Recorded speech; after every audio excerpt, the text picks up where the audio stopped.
Magandang umaga po sa lahat. Ako inyong Papay Chard. Kasama niyo ako dito ngayon sa ating gagawing experiment. And today po, may hawak-hawak po akong isang malunggay. Ito po ay napakaraming benepisyo. At kasama natin ito tuwing hahanda tayo ng ating ulam.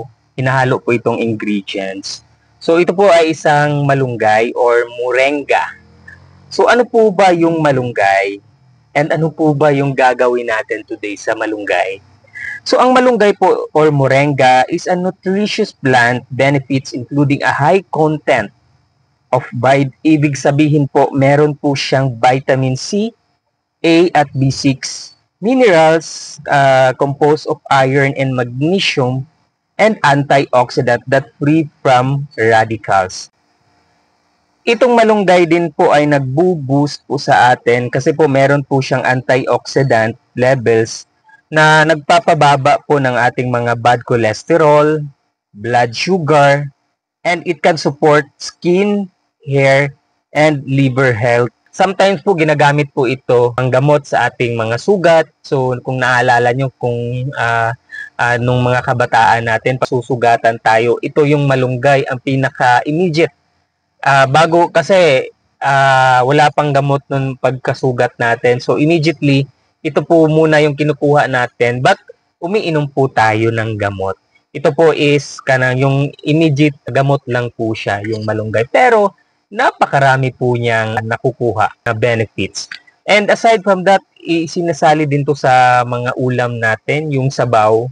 So masarap ito ingredients sa sabaw natin, lalong-lalo na yung isa sa mga ingredients is isda.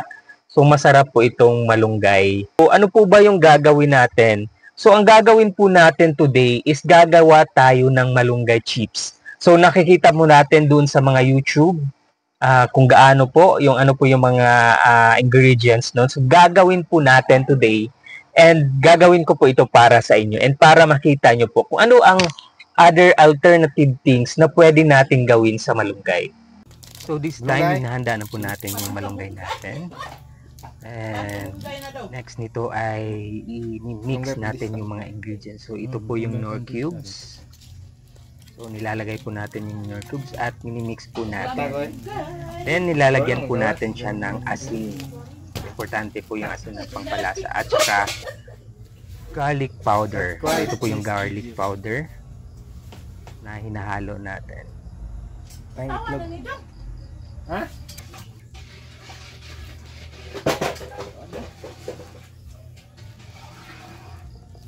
So next is isasali na natin or imimix na natin yung rice flour.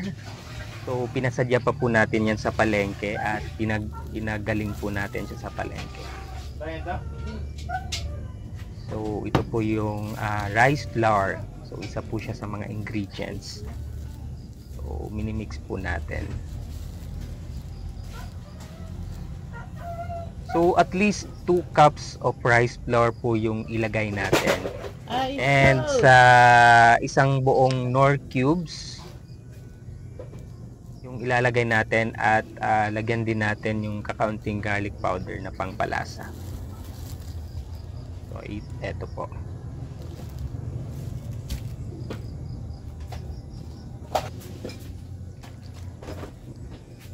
So nailagay na po natin yung rice flour. Then lalagyan po natin siya ng tubig. Kasi ilalagay po natin siya sa blender, kaya kailangan po niya ng 2 cup ng tubig.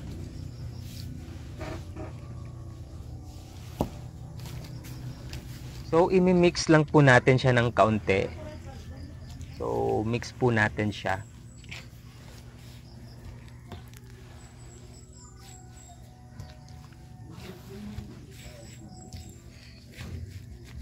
And now, i-blend na po natin siya para po ma-mix po yung lahat ng mga ingredients at mapino po yung malunggay. So, isa po yan sa process na kailangan natin na i-blend po siya.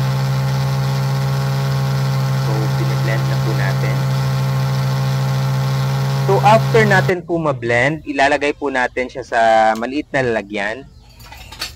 So yan po, para po mas steam po natin siya before natin po ibilad sa araw. So yan po.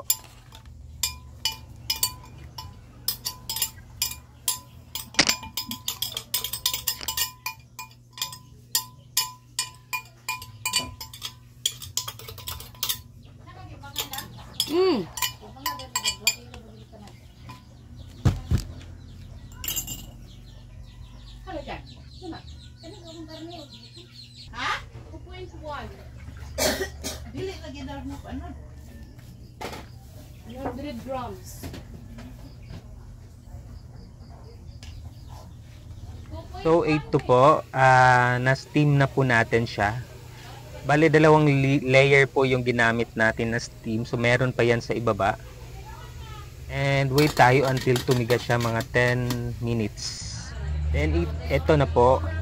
So kailangan natin siyang ibilad sa araw para tumigas. And after few days po na matigas na po siya, pwede na po natin siyang prituhin.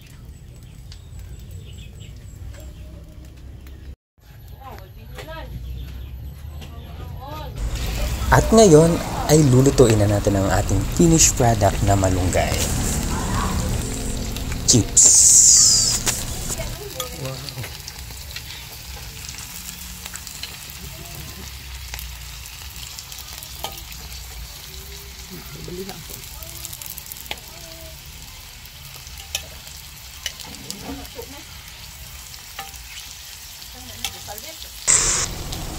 At this time, nagtatransform na into chips ang nabilad nating malunggay.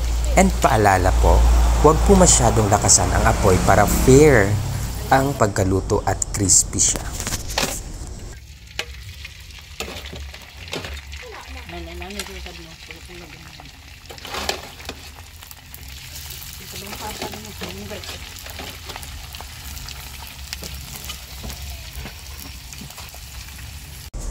At this time, luto na po ang ating malunggay chips and titikman po natin ito.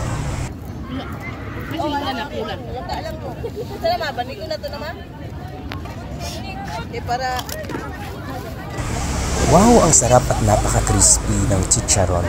Talagang para itong nabibili natin sa mga supermarket.